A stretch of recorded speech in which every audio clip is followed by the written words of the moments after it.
ಇನ್ನು ಇದೇ ವಿಚಾರಕ್ಕೆ ಸಂಬಂಧಪಟ್ಟ ಹಾಗೆ ಕಾವೇರಿ ನೀರಿನ ತಾರಕಕ್ಕೇರ್ತಾ ಇದೆ. ಕಾವೇರಿಯ ಕಿಚ್ಚು ಜೋರಾಗಿದೆ. ವಾಟಾಳ್ ನಾಗರಾಜ್ ಕೂಡ ಹೋರಾಟವನ್ನ ಮಾಡಿದ್ರು. ಈಗ ಸಭೆಯ ನಿರ್ಧಾರ ಒಂದ್ ಕಡೆ, ಇನ್ನೊಂದು ಕಡೆ ಏನಾಗುತ್ತೆ?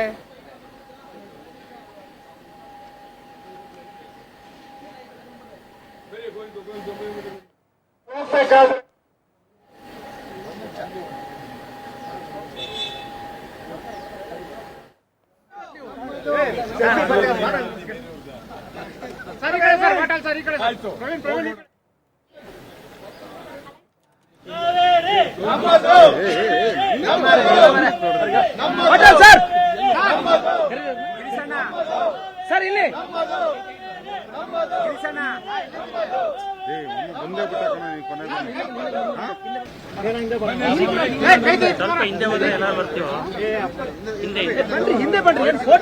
ಎಲ್ಲರೂ ಕೂಡ ಈಗಾಗಲೇ ಚರ್ಚೆಯನ್ನ ಮಾಡಿದ್ದಾರೆ. ಒಂದ್ ಕಡೆ ಮಂಡ್ಯ ಭಾಗದಲ್ಲೂ ಕೂಡ ಕಾವೇರಿಯ ಕಿಚ್ಚು ಜೋರಾಗಿದೆ. ಬಿಜೆಪಿ ಒಂದ್ ಕಡೆ ಹೋರಾಟವನ್ನ ಮಾಡ್ತಾ ಇದೆ. ಮೊನ್ನೆ ಬೆಂಗಳೂರಿನ ಹಲವು ಭಾಗದಲ್ಲಿ ಇದೇ ಕನ್ನಡ ಪರ ಸಂಘಟನೆಯವರು ಹೋರಾಟವನ್ನ ಮಾಡಿದ್ರು. ಅದರಂತೆ 6ನೇ ತಾರೀಕು ಕರ್ನಾಟಕ ಬಂದ್ ಮಾಡಬೇಕಾ ಬೇಡವಾ ಅನ್ನುವಂಥ ಚರ್ಚೆಯನ್ನ ಕರೆದಿದ್ದಾಗಿತ್ತು. ಇವತ್ತಿನ ಚರ್ಚೆಯಲ್ಲಿ ನಿರ್ಧಾರ ಕೂಡ ಆಗುತ್ತೆ. ನೀರಿನ ವಿಚಾರ ಅಂತ ಬಂದಾಗ, ನಾಡಿನ ವಿಚಾರ ಅಂತ ಬಂದಾಗ ಎಲ್ಲರೂ ಕೂಡ ಒಗ್ಗಟ್ಟಾಗಿರಬೇಕು ಅನ್ನುವಂಥ ಸಂದೇಶವನ್ನ ಈಗಾಗಲೇ ವಾಟಾಳ್ ನಾಗರಾಜ್ ಕೂಡ ಕೊಟ್ಟಿದ್ರು. ಅದರಂತೆ ಇವತ್ತು ಸಭೆಯನ್ನ ಕರೆದಿದ್ರು. ಸಭೆಯಲ್ಲಿ ಚರ್ಚೆಯನ್ನ ಮಾಡಿ ಒಮ್ಮತದ ತೀರ್ಮಾನವನ್ನ ತೆಗೆದುಕೊಳ್ತೇವೆ ಅನ್ನುವಂಥ ನಿರ್ಧಾರ.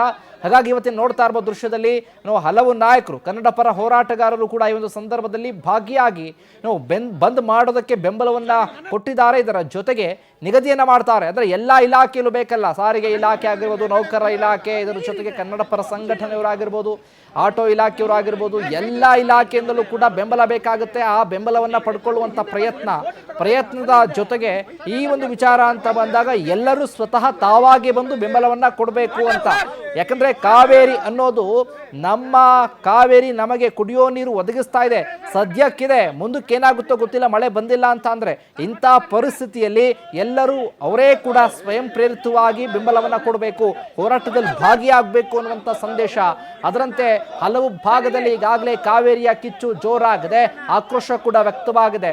ಇದರ ಜೊತೆಗೆ ನಿನ್ನೆ ನಡೆದಂತ CWMA ಸಭೆಯಲ್ಲೂ ಕೂಡ ಅನ್ವಯವಾಗುವಂತೆ, ಅಂದ್ರೆ CWRC ಕೊಟ್ಟಿರುವಂತ ಆದೇಶ ಅದು ಯಾವಾಗಲೂ ಕೂಡ ಅದು ಮುಂದುವರಿಬೇಕು ಅಂತ, ಅಂದ್ರೆ ಅದ್ರಲ್ಲಿ ಯಾವುದೇ ಬದಲಾವಣೆ ಆಗಿಲ್ಲ. ಹಾಗಾಗಿ ಸರ್ಕಾರ ಕೂಡ ಭಾನುವಾರ ಸರ್ವಪಕ್ಷಗಳ ಸಭೆ ಕೂಡ ಕರೆದಿದ್ದಾರೆ. ಅದರಂತೆ ಹಲವು ಬಿಜೆಪಿ, JDS, ಕಾಂಗ್ರೆಸ್ ಎಲ್ಲಾ ನಾಯಕರು ಕೂಡ ಸೇರ್ಕೊಂಡು ಒಮ್ಮತದ ತೀರ್ಮಾನ ತೆಗೆದುಕೊಳ್ತಾರೆ. ಇವರು ಏನಾಗುತ್ತೆ ಚರ್ಚೆ. ಇದರ ಜೊತೆಗೆ ಕನ್ನಡ ಪರ ಹೋರಾಟಗಾರರು ಹಲವು ಭಾಗದಲ್ಲಿ, ಇದರ ಜೊತೆಗೆ ಈ ರೈತರು ಕೂಡ ಹೋರಾಟವನ್ನ ಮಾಡ್ತಾ ಇದ್ದಾರೆ. ಈ ಹೋರಾಟದ ಸಂಕೇತ ಈಗ ಆಕ್ರೋಶ, ಕಿಚ್ಚು ಜೋರಾಗಿದೆ. ಈಗ ಯಾವುದೇ ಕಾರಣಕ್ಕೂ ನೀರನ್ನ ಬಿಡಬಾರ್ದು ಅಂತ ಹೇಳಿ, ಅಂದ್ರೆ ಇರೋದೇ 8 TMC ನೀರು, ಅದ್ರಲ್ಲಿ 4 TMC ನೀರನ್ನ ತಮಿಳುನಾಡಿಗೆ ಬಿಟ್ಟುಬಿಟ್ರೆ ನಾವೇನ್ ಮಾಡಬೇಕು ಅನ್ನುವಂಥ ಆಗ್ರಹ. ಹಾಗಾಗಿ ಹೋರಾಟ ಜೋರಾಗ್ತಾ ಇದೆ.